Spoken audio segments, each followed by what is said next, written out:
All right, I will say good morning. Let us begin. Begin by thanking all of our sponsors for this morning's share. To thank our Talmud Torah sponsor for Tafshin Pei, our annual Talmud Torah sponsor, the Tilson Mishpacha, for dedicating all the Shemer Joshos this year in the zechus of besuros tovos for Am Yisroel. Our Talmud Torah sponsors for the month of Kislev, Josh and Becca Friedman, commission of the Yahrzeit of Josh, his father Yisroel Yehuda, HaRav Chaim Rephael, for the zechus of the safe return of our hostages and the security of our holy soldiers. Semi and Malka Esterson, in memory of their parents, Ludwig Stiefel, Yitzchak Laib ben Aharon HaKohen, Sarah Stiefel, Sarah Rachel bas Baruch Avraham, and Hinda Esterson, Hinda bas Henech Efrayim, and in memory of their dear friend, brave soldier, beloved husband and father, and skilled physiotherapist, Naftali Gordon, Naftali Yonah Hy, ben Beatrice, Miriam, and Daniel Yigal. We hope that in the merit of our Talmud Torah, his precious neshama will have an aliyah, and his family in Nechama. And of course, we both say, as always, we dedicate our learning in the source of our hostages. May Baruch Avraham return them back to their mishpachas shalom and mekarov, and may our holy soldiers be successful b'chol maaseh yedehem. But with that, let us begin. A lot to do today. Really great daf ahead of us. Today's daf is Kofayin Dal 174. We are picking up on 173b at the two dots on the bottom. V'im Amar. So remember again, still continuing in the subject of the Arev, of the guarantor.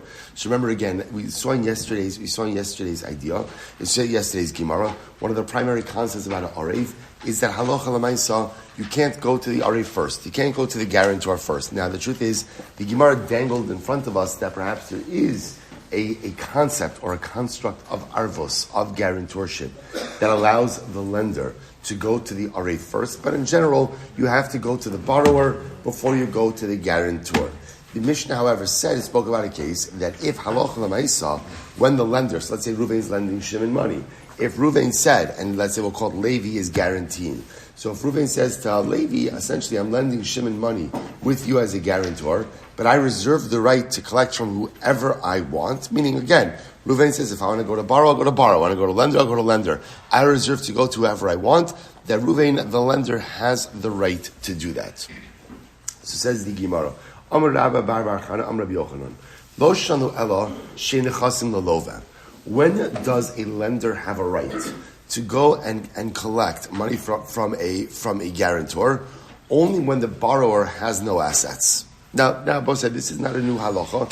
This seems to be in line with what we saw yesterday. When does a lender have a right to go to a guarantor? When the borrower has no property. But again, if the borrower has property, the lender has no right to go to guarantor. Now, I will say, that seems to be, like I said, exactly in line with what we saw yesterday. The guarantor's role essentially is there to pay the debt in the event that the borrower cannot. So therefore, again, it comes along Rabbah. If borrower has property, lender has no right going to guarantor. Borrower doesn't have property, lender could go to guarantor. But one second. But yeah, look at the end of the Mishnah. Rabbi Shmuel Silber. So remember again, Rabbi Shmuel said that if the borrower has property, then the lender cannot go ahead and go to the guarantor. Now the fact that the Mishnah records that statement, what does that indicate to us? Michlal, the Tanakama Savar, Lo Shnahachi, for Lo Shnahachi. Now I will say, the fact that the Mishnah records the view of Rabbi Shmuel sounds like the Tanakama disagrees with that. And the Tanakama disagrees. The Tanakama will say no, that a lender can go to a guarantor whether or not the borrower has property. So what's going on over here? So the Gemara says, Chisrei mechsura v'achi katani. We'll say right, one of the most exciting phrases in all of Shas. Chisrei mechsura, there's something missing.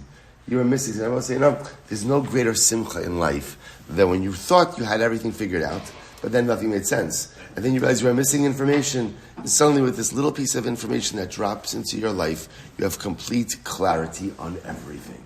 All right, so that doesn't often happen on a life scale, but at least it happens in a Blat Gemara. So the Gemara says again, something's missing, and here's the way to read it. Here we go. We'll say these last 6 lines are of pivotal importance to understand the rest of the sugya with clarity. Here it is. Hamalva es chavera ayedei arev. If a person lends with a guarantor, so once again, Reuven lends Shimon money. Levi is the guarantor for the borrower. Okay, what's the halacha? Lo yifra min ha'arev. So ultimately, again, lo yifra min ha'arev means what? Ruvain can't automatically go to Levi. Ruvain cannot go to the guarantor just, as his first stop for collection on the debt. That's not the way guarantorship works. First, you have to go to the borrower. Only in the event that the borrower doesn't have, do you have the ability to go to the guarantor. So that's halacha number one. But let's say again, at the time of the loan, the lender, Ruvain, said, I reserve the right to collect from whoever I want. If I want to go to borrower, I'll go to borrower. If I want to go to guarantor, I'll go to guarantor. So Ruvain is making this explicit statement, reserving the right to collect him from whoever he wants. Yifra mina aref. He has the ability to go to the guarantor. Okay, but now, important qualification. When is that so? When is that so? He says, B'she'in nechasim lalova. So we'll say, this is very important. When is that so? When is what so? When is it that a lender has a right to go to a guarantor? That is when the borrower doesn't have property. Aval yesh nechasim lalova lo yifra min ha'arif. But halacha l'maaseh, if the borrower has property, then ultimately, again, in halacha l'maaseh, the lender cannot go to the borrower, to the guarantor. So we'll say, what's coming out of here is something very interesting. So halacha l'maaseh, according to this understanding right now of the Gemara, is that a lender never has the ability to go to a guarantor whenever a borrower has assets. The guarantor is only activated if the borrower does not have assets. And even if halacha l'maisa, the lender says, I reserve the right to collect payments from whoever I want, even that only allows him to go to the guarantor when the borrower doesn't have money. So essentially, according to this approach over here, guarantor is only activated when borrower doesn't have assets. But if borrower has assets, lender has no right to come to the guarantor. Now, so we'll say there's an exception to this rule. What's the exception? The kablon. Remember again, we saw this yesterday. Let's remember again in yesterday's daf. The Gemara wanted to know what is the source. What is the source of arvos?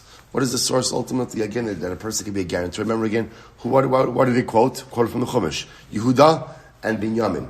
Remember again, the Gemara said, no, that's a different kind of case. That's kablonos.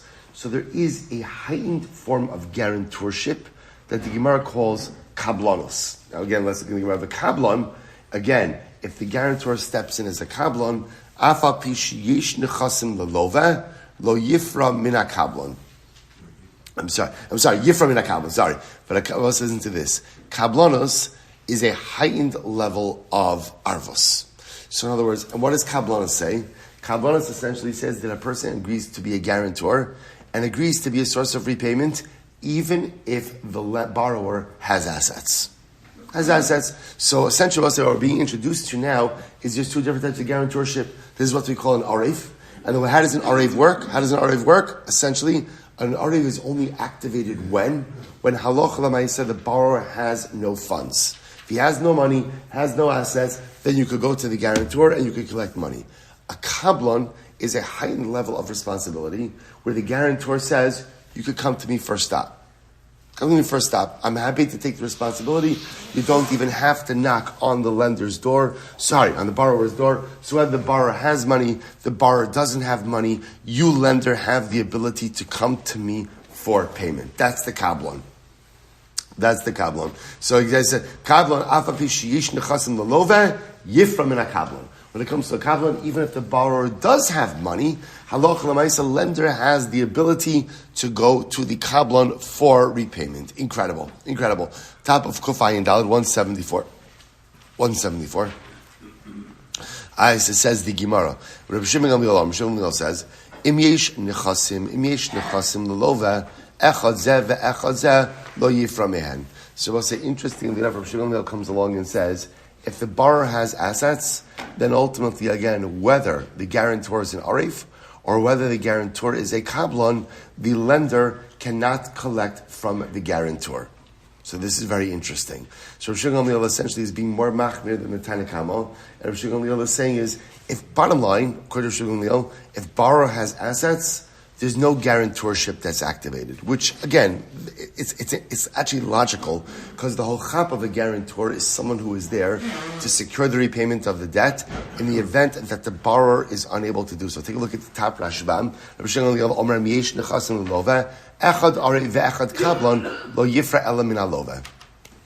Incredible. So I'll say, so let's just pause here for just a second, because this is really dramatic. Because now what we've just gotten from this is kind of like a comprehensive panoramic view of the way that guarantorship works. So essentially, again, we'll just go first with the Tanakama. Two different types of guarantorship. What we'll call an arev and the kablon. An arev, what we'll call just a regular guarantor. When is that activated? Only in the event that halacha l'maisa, the borrower doesn't have money. If he doesn't have money, doesn't have assets, then you go to the guarantor.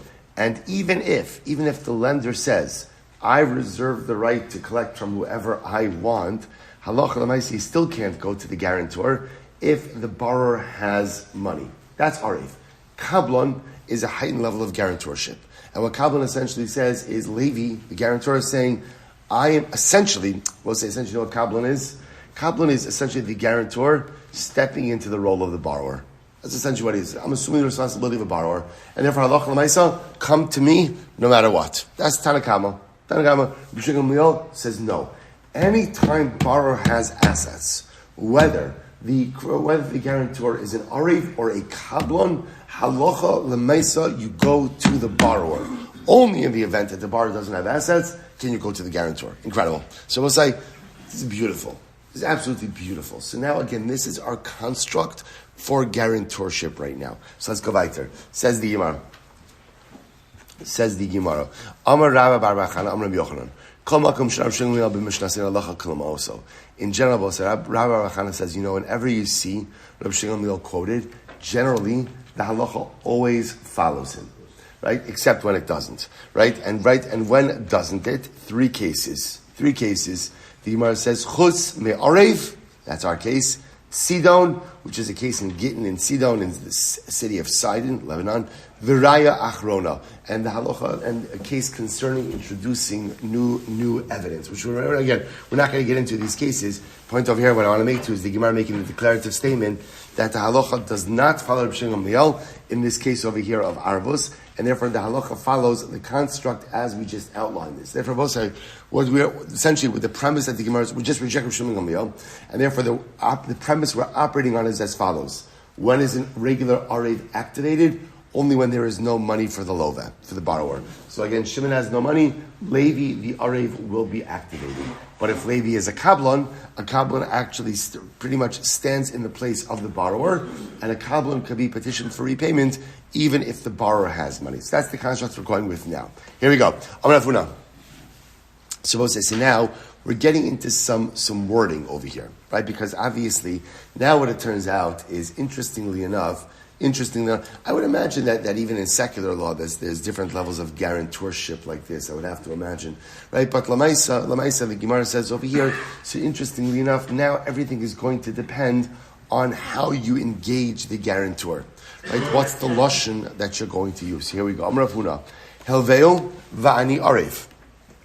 So again, I will say, remember the case is Ruvain's lending Shimon money. Levi is the guarantor. So let's say again, Levi says to Ruvain, Hilveo, lend Shimon money, va'ani arev, and I will be the guarantor. Or, Halveu va'ani porea, lend Shimon the money, and I'll pay you back. Halveu va'ani chayiv, or go ahead and lend him money, and I'll be chayiv, I'll be obligated. Halveu va'ani nosein, or lend him money, and I'll pay you back, I'll give you back the money. Kulan lashon arvosheim. These are all lashonos of regular guarantorship, arvos. Now, both say, what's interesting, what's the common denominator in all of these lashonos? Common denominator? Halveu. Right? Which sounds like what's happening according to this approach is, when you use the lashon of halva, what you're essentially saying is, I would like to enter into a classic loan arrangement, right? Or a classic guarantor loan arrangement. The classic guarantor loan arrangement is arvos, not kablonos, right? So therefore, again, so anytime you use lashon, almost this sounds like the Gemara is saying, anytime you use lashon of halva, ultimately, again, you're engaging as an arev. And if you take a look at the Rashbam says, Daha lashon halva ka'amar, where, the Divrei Maskil is, kulan lashon arvasein. Daha lashon halva ka'amar, halveu hu yihiyeh love, v'ani porea imlo yifralo. So I'm engaging in a classic loan scenario. And in a classic loan scenario, halacha l'maisa, the guarantor has the status of an arev and not of a kablan. Okay, let's look at the next Shonos. Tainlo. What happens if Levi says to Ruvain, give Shimon money, v'ani kablan. Okay, so that's an easy one. He's saying I'm a kablan, right? Or Tainlo, v'ani porea. Give him, and I'll go ahead and pay you back. Tainlo, v'ani chayiv. Give him money, and I'll be chayiv. Tainlo, Ruvain, give to Shimon money, v'ani nosein, and I'll go ahead and I'll give you back. I'll pay you back. Kulan lashon kablonosein. These are all the shonos of kablan. They will say now again. What's the common denominator in all of these lashonos? Right? Tain. So interestingly enough, now tain seems to be a much more forceful lashon than halveu. So it seems to be the using of lashon of tain indicates that the guarantor is taking a much more active role in this transaction. How does a guarantor take a more active role, a more active transactional role? As a kablan. As a kablan, he's saying essentially, you come to me, you give him the money, and you come to me for repayment. If you look at the Rashbam, Teilo, Masra Hamaman Biyado, give Ruvain, you give the money to Shimon in his hand, Va'ani Efrayim Locha, I'll pay you back. In kan lashon halva. So if you notice again, there's no lashon of loan over here. Ella shlichuse dahai dika'amar tein lo avin malva. So I'll say this is fascinating. The Rashbam understands that the lashon of tein is almost a lashon of shlichus. That here Levi, the guarantor, is essentially going ahead and saying to Ruvain, give money to you'll be my shaliach. I'll pay you back. I got you. You come to me. This generates ultimately again an obligation of kablanos. Incredible. Ibailu. So now we're going to ask the following shayla. Haveu vani kablan. So we'll say, what happens if you mix it? So essentially, what comes out of here is as follows. When it comes to the din of arvos, it sounds like anytime you use lashon of halva, you're creating an arev situation. And whenever you use lashon of tain, you're creating a kablan situation. Okay. What happens if you mix and match? Ibailu. Haveu vani kablan, right? Literally again, lend him, and I'll be the kablan. Tainlo vani arev. So you're mixing and matching the lashonos over here. Am Rabbi Yitzchak lashon arvos, lashon kablanas. So Rabbi Yitzchak says that's not a shayla. If you say the word kablan, you're a kablan, and if you say the word arev, you're an arev. In other words, once you're using those explicit lashonos, I don't care if you use tain or you use halva.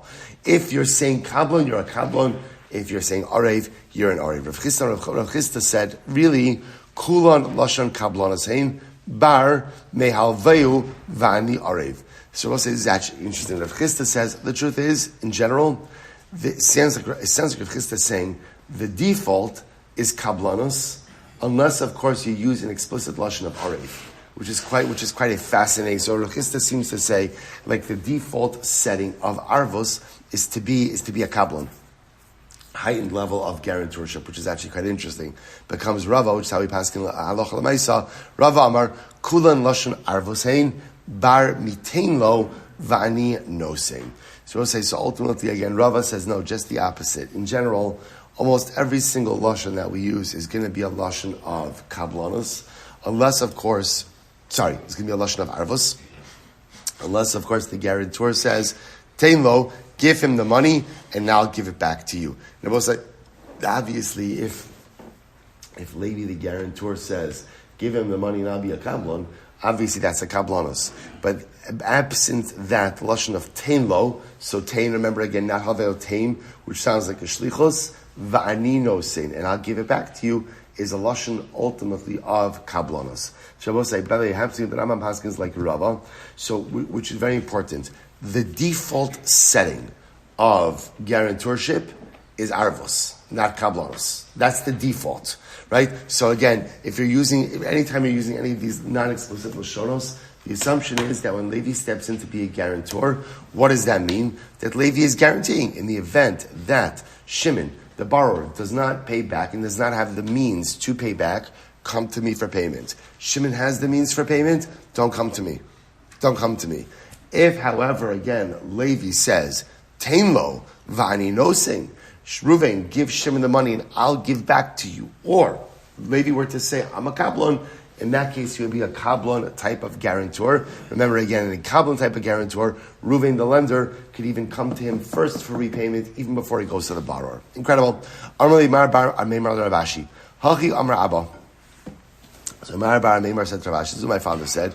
Tein lo, va'ani nosein, ein lemal ve'al halo ve'klum. So I'll say this is very interesting. So Mar bar Meimar takes this a step further. He says that my father used to say that in a case where Levi, the guarantor, says to Reuven, the lender, Tein lo, Reuven, lend money. I'm sorry. Give money, sorry. Thank you. Give money to Shimon, and I'll give it back to you. So literally, Reuven has no claim against Shimon. So we'll say this is a very strong statement. So literally, again, what Mar bar Meimar is saying to Ravashi, the name of his father, is that when Levi steps in this role of kablon, so pretty much, so Levi replaces Shimon. It's almost as if Levi himself becomes the borrower, and it's almost what he's saying is Reuven has like no claim on Shimon. The claim is only against Levi. So the Baruch said that is a very strong statement. The Gemara says velohi. No, that is incorrect. There is still a lender-borrower relationship, and as much as Levi may be a kaplon guarantor, he is still a guarantor, and the primary claim is still against the borrower.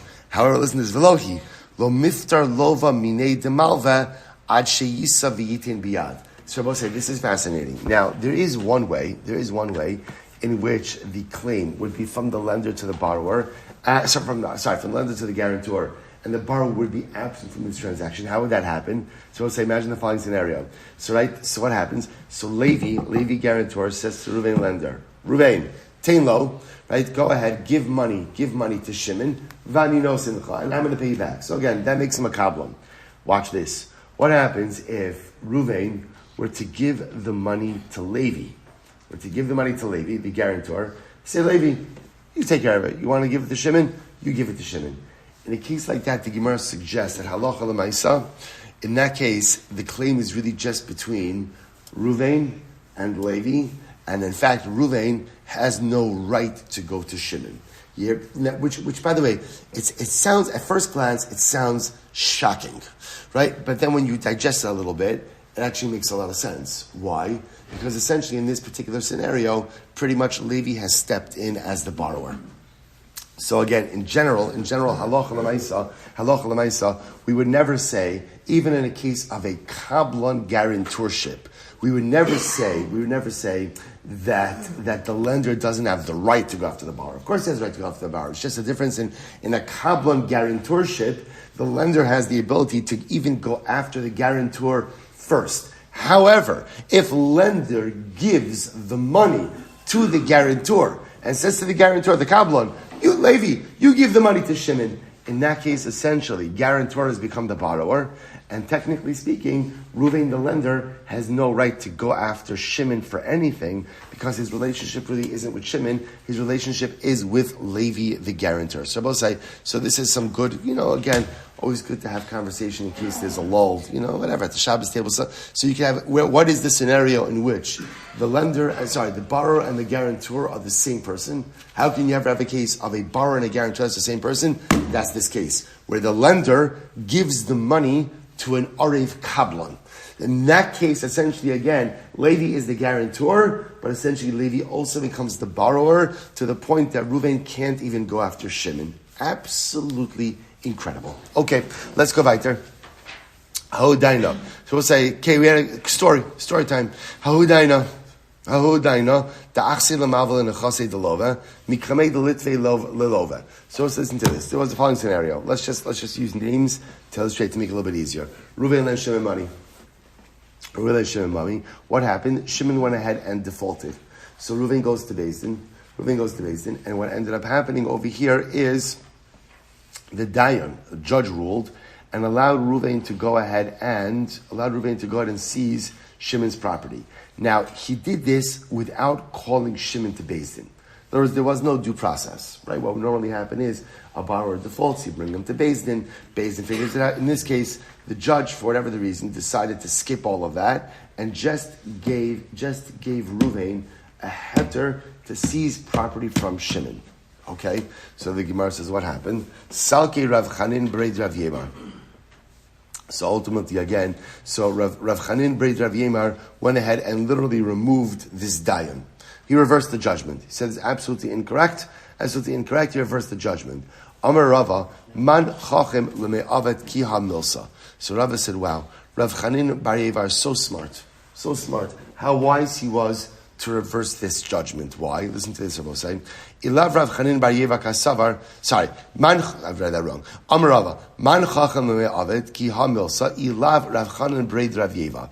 So Rava said, who would be as wise to be able to do something like this, were it not for Rav Chanin Breid Rav Yemar? In other words, he did something very wise. Why did he do something wise? Listen to this. The Rose says it's fascinating. Kasavar nechasi de bar inish inin ma'arvin yosei.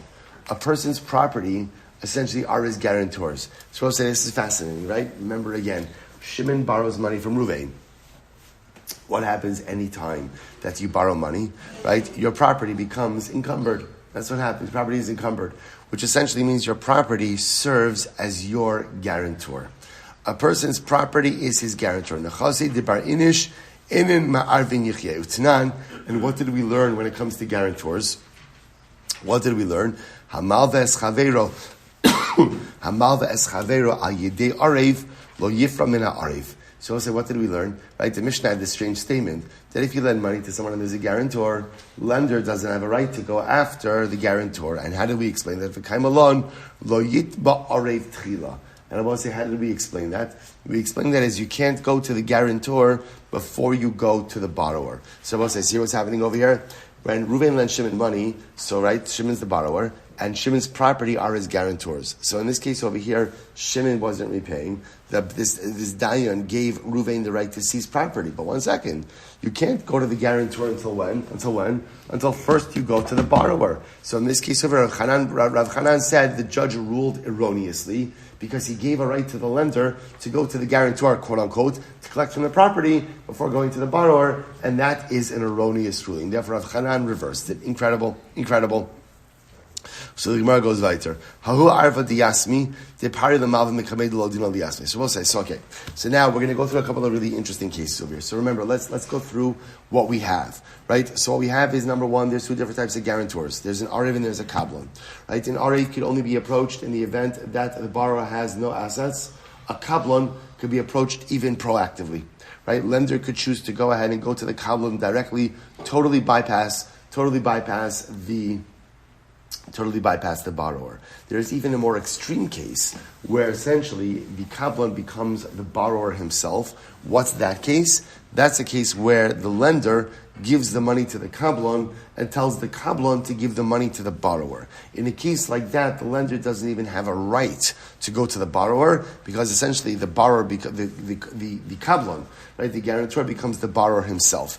Different lashonos will trigger different relationships. The default setting of guarantorship is kablan, unless of course the default setting of guarantorship is arev, unless you indicate to the contrary. Okay, so now a couple of interesting questions, a couple of interesting cases over here. How arva diyasmi? Suppose that there was a guy who was a guarantor for Yisomim. So just to show you what happened over here is as follows.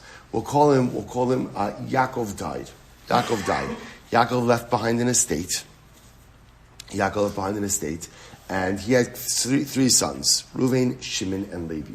Now Yaakov had outstanding debts when he died, and we'll call it that Yisachar. Let's call it that Yitzchak was the guarantor. Okay, so that's what it means when it says Hahu Arva Diyasmi. So there was a guarantor. When it says there was a guarantor for the Yisomim, what it really means is there was a guarantor on the debt that the father of the Yisomim made. So Yaakov died. Yaakov had borrowed money, and there was a guarantor. There was a guarantor for those. That's Yitzchak. Okay, so what happened? The pari l'malva mikamed lo dino liyasmi. So listen to this. It's fascinating. So Yitzchak, the guarantor, says, you know what? Like this, I want to pay off the debts. I want to pay off the debts of the estate. So he pays off the debts of the estate without ever discussing it with the Yisomim.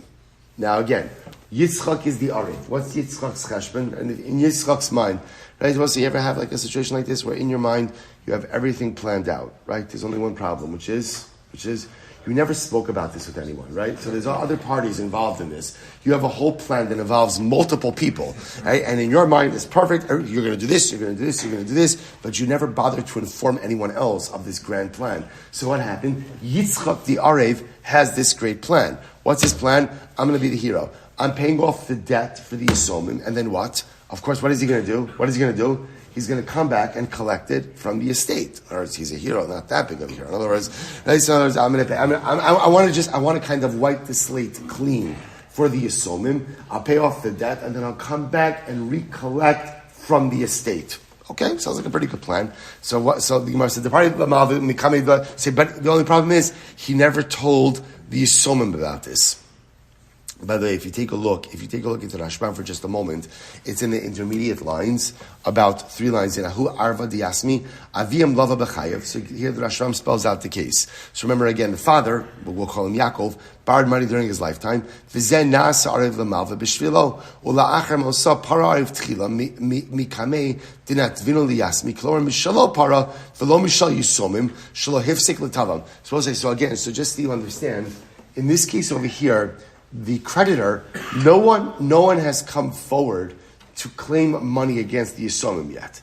But again, Yitzchak, the guarantor, he knows about the debt. Because remember, again, he was the guarantor on the debt of Father Yaakov.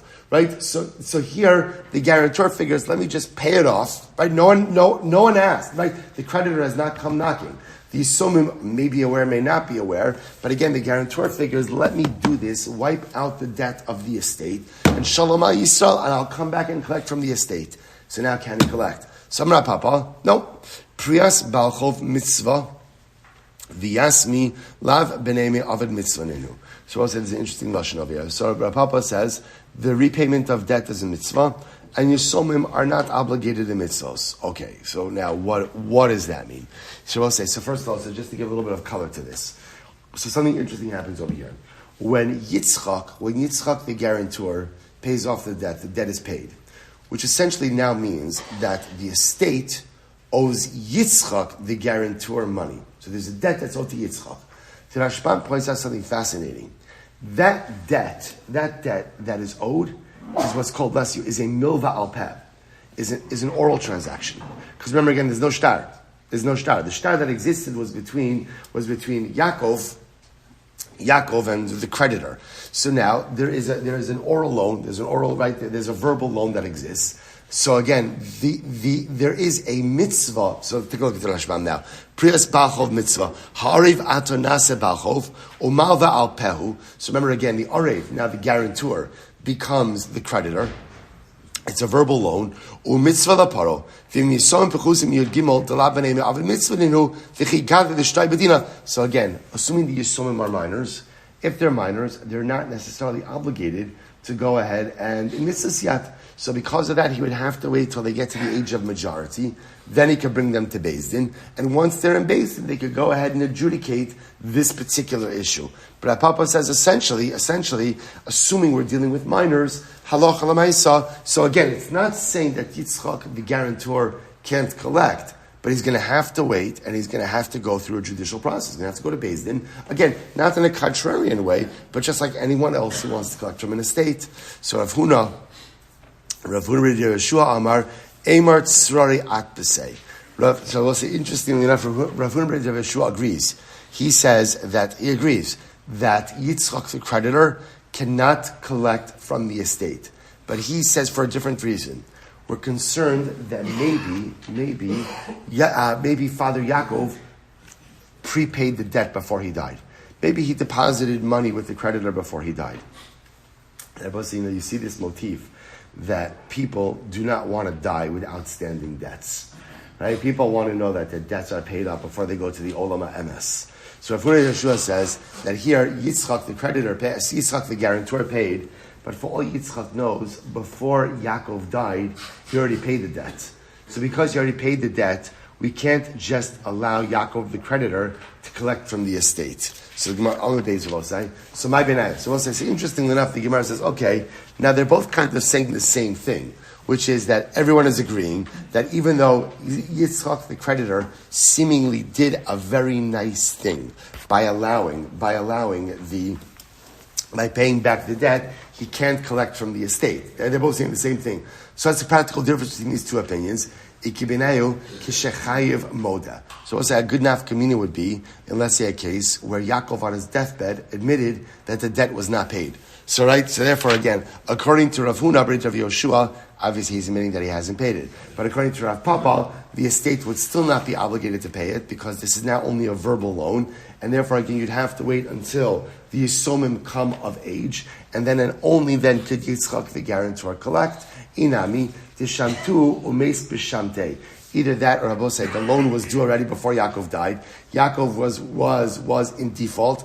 Beis Din put him in chayrim for non-payment, which is clear again that the loan was not paid. So according to Rav Huna, it's clear that the loan was not paid, and therefore, technically speaking, under those circumstances, Yitzchak, the guarantor, should be entitled to payment. But according to Rav Papa, who says no, it's still a verbal loan, so therefore he can't collect it from Yisrael until they reach the age of majority. Incredible. Shalchu mitam. So I'm sorry. Good. Shamtua meis b'shamtei. Shalchu mitam. Shamtua umeis b'shamtei. Hilchas Rav Huna, Rav Yoshua. So we'll say, so they sent a message that indeed, if halacha l'maisa, it was clear. Excuse me. If it was clear at the time of death that halacha l'maisa, Father Yaakov had not paid his debt, that the halacha would be like Rav Huna ber Rav Yoshua. If you take a look at the Rashbam says, Hilchas Rav Huna ber Rav Yoshua, degabe miyasmi velo amrinan yasmi la b'nei me'avad mitzvanenu. So we'll say, interestingly enough, so the halacha follows the following way. This is how the halacha comes out.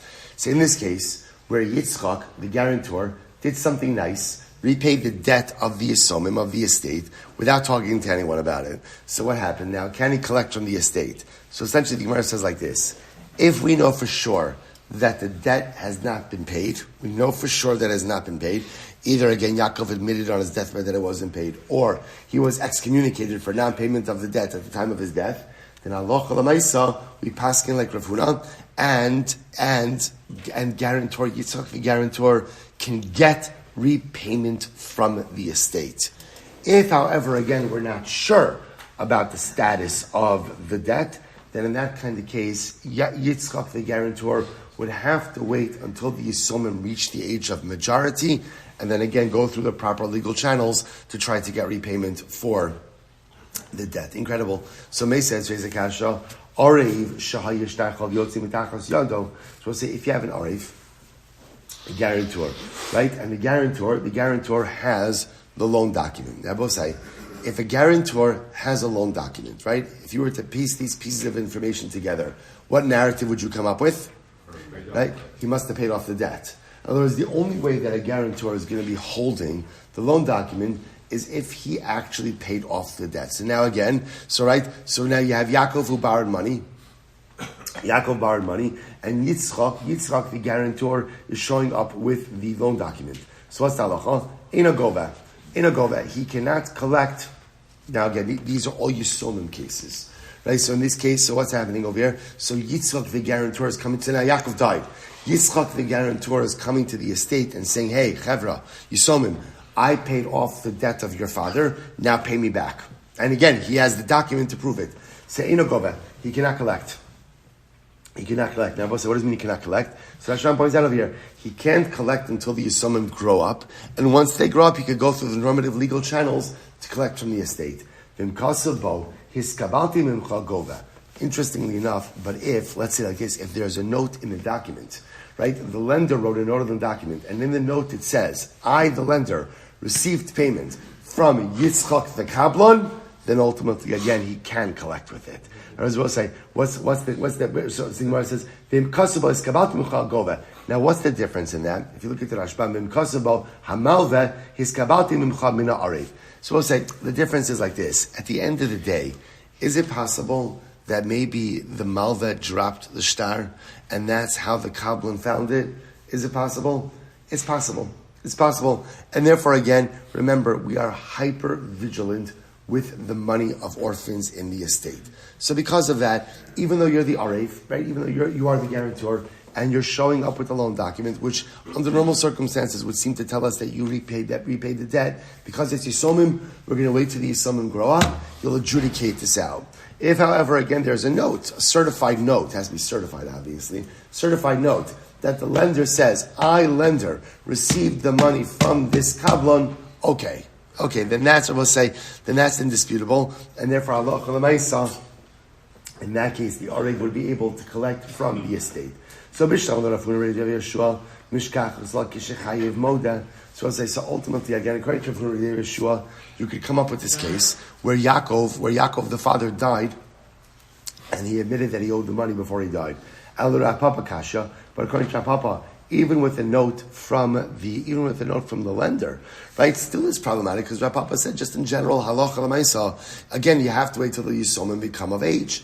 Shiny hasam lahachi tarach v'kasav le'iskabat. Even Rav Papa will agree. Both say, when Yitzchak the guarantor shows up with the loan document in his hand, and on it there's a note from the lender, and the lender said, the guarantor Yitzchak paid me. We'll say that's pretty solid. In other words, at a certain point, you just have to accept the enormity of the proof that is being furnished, that Allah Chalamaysa, that the guarantor paid the debt, and even Rav Papa would agree that under those circumstances, guarantor can collect from the estate. Incredible. All right, there was another story, a lot of good stories today. Hahu Arva, David Kochavim. The parallel of Kochavim Mikamei, Del Taven Yasmin. So we'll say, so same case. Father Yaakov, right, borrowed money from an Akum, from a Gentile, right? Then what happens? Now, again, Yitzchak was the guarantor on the debt. Father Yaakov dies. Yitzchak, the guarantor, decides to be a nice guy, and what does he do? He says, you know what? I'm just gonna repay this debt, and then I'll go back to the estate and get paid, but I want to wipe the slate clean for the Yisomim. So he goes ahead, and he pays the money to the Gentile creditor without saying anything. So again, creditor has never petitioned the estate for repayment. No one said anything. Yitzchak, the guarantor, is just a good guy, and he proactively pays off the debt. So now, but again, Yaakov, the good guy, even good guys want to get repaid, right? So Yaakov, the good guy, comes to the estate and says, okay, I paid back your debt, pay me back. Amalei Rav Mordechai Ravashi, Hachi Amar Avina Avinu Me'agrunya, Mishrei Derava, Afilu Man Damar Chayshina Litzrari, according to the opinion which was Rav Huna, who said that sometimes we have to be choshesh, that maybe there was prepayment. In other words, how do you know that Yaakov, before he died, didn't deposit a bundle of money with the creditor? Even those who are choshesh for payment of the debt before he died, Hanimili Yisrael, that's only for a Jewish creditor. Aval Ovei Kochavim, Kevan de Basra Arva Azil, Lo Chayshina Litzrari. Let's remember again, we had this in yesterday's halachah, yesterday's daf. According to Persian law, at least I'll have me in a Persian law, right? Persian law allowed for the creditor to go after the guarantor first. So the Gemara says, even if you're choshesh, that maybe the borrower prepaid the creditor, give him a bundle of money, that's only with the Jewish creditor. But by a non-Jewish creditor, where that creditor anyway has the ability to go after the guarantor first, we're not choshesh that the borrower, that Father Yaakov, deposited money with him before he died. And therefore, the automatic assumption with a non-Jewish creditor is that the debt has not been repaid. So you can see just the opposite. Even according to the opinion that says that we don't normally assume that the borrower deposited money with the lender. That's true with the Jew. So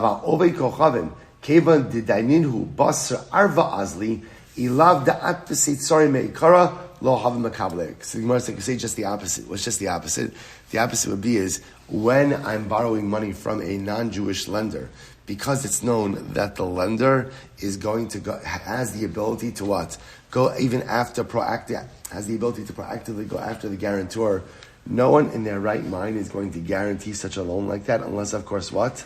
the borrower has some stash of cash, right? If he doesn't have a stash of cash, why would somebody want to guarantee that loan if I know that I could be the first step for repayment? Okay, so therefore the Gemara just suggests two different ways to go ahead and see that particular case. But I will say, what is fascinating to note in these cases, I just want to point out, is that halacha l'maisa, in these cases where the guarantor seems to be doing something nice, not seems to be, he's doing something good, right? And all of these cases is the guarantor is trying to proactively pay off the debt of the Yisomim. But I will say, but what comes out of it when he does it? Because then when he does it is, he's entitled to repayment. But he's not going to be able to get that repayment until the Yisomim come of age, and then he'll have to adjudicate it in Beis Din. Interesting. The only exception to that rule is when is halacha l'maisa in a case where he paid back the lender, and the lender mamish wrote in the document hiskabalti mimcha, I received repayment for my debt. In that case, then halacha l'maisa, he could go ahead and get repayment from the estate. But absent that, he's going to have to wait till the Yisomim come of age. Incredible. Abba says to another line. Says the Gemara. So Abba says it's a great story. Moshe bar Artzi, Arva de Ksuvasa de Kalselva. So Abba says, remember again, Moshe bar Artzi, that's his name. Moshe bar Artzi was the guarantor for his daughter-in-law's Ksuva. Right? Isn't that interesting? So Moshe bar Artzi had a son. By the way, we're going to see Moshe bar Artzi's son was Rav Huna. So Moshe bar Artzi's son went ahead. So Moshe bar Artzi guaranteed the ksuva for his son, for his daughter-in-law. Okay, so listen to this. So what happened? So the Kal Sava. So Rav Huna Rav Huna was Moshe bar Artzi's son and had fallen on some difficult financial times. So Abai gives an eitzah to Rav Huna. He says, Leika denezel denaspe eitzah Rav Huna. So why doesn't somebody give Rav Huna this eitzah? What's the eitzah? Denegar shledvisu. Great idea. Rav Huna, go divorce your wife. No, stay till the end, right? Go divorce your wife.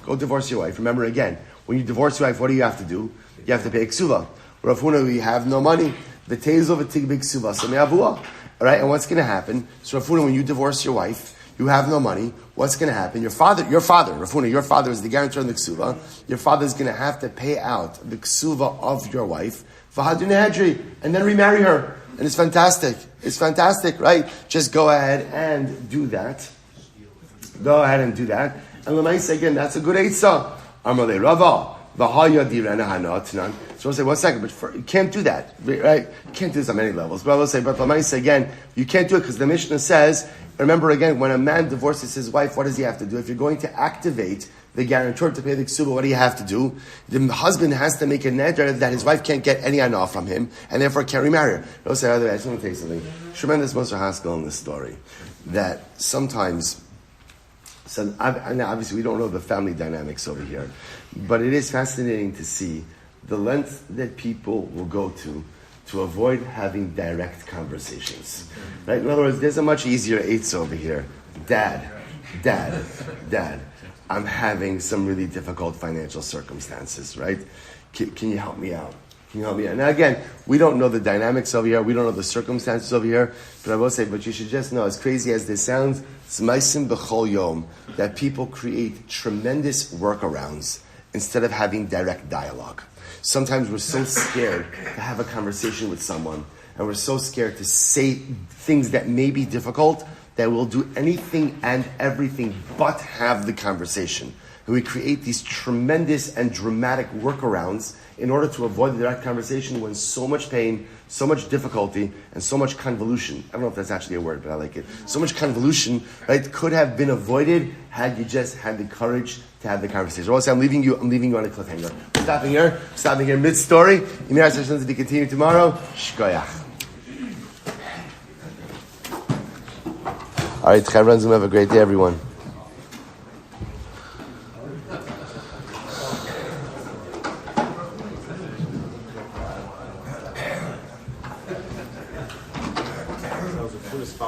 I'm sorry?